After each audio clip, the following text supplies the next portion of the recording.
yaxshiyam deyman, erkaklar qaynonasi bilan yashamaydi deyman. Agar yashaganda yiliga emas, haftasiga ajrim bo'lardi. Qaysi erkak chidaydi qaynonani zo'g'imiga? Mana siz chidaysizmi deyman, bironta bir erkak topib.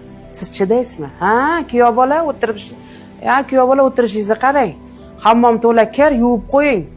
Abidga mehmon chaqirganman. Birinchisiga sho'rva qilasiz, ikkinchisiga osh qilasiz, orada 3-4 xil salat ham qilib qo'ying. Ikkitadan somsop kirib qo'yasiz.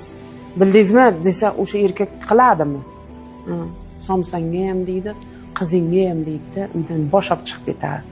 Bu narsani men hozir dedim bir 50-60% qog'ozga o'rab aytyapman dedim. Bundan battariga chidab yashab keladiganlar bor dedim. Erkak zoti chidamaydi bunga. Voz kechib yuboradi, bola yetim bo'ladimi? Ikkiga bo'linib ketadimi? Farqi yo'q erkak zotiga, lekin ayol o'ylaydi shu narsani. Qayga boraman deydi, sig'mayman otam uyiga deydi. Qo'limda pulim yo'q, daromadim yo'q, qayda yashayman deydi. Ko'chada qolsa qo'lma-qo'l bo'lib ketadi. Uyda qolsa, erini uyda qolsa xo'rlanadi, tepkilanadi. Sabr qiladi, Xudodan so'raydi.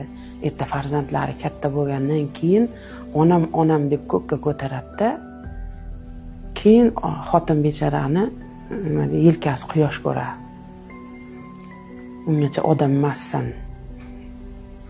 Chidaysiz, hamma narsaga chidaysiz.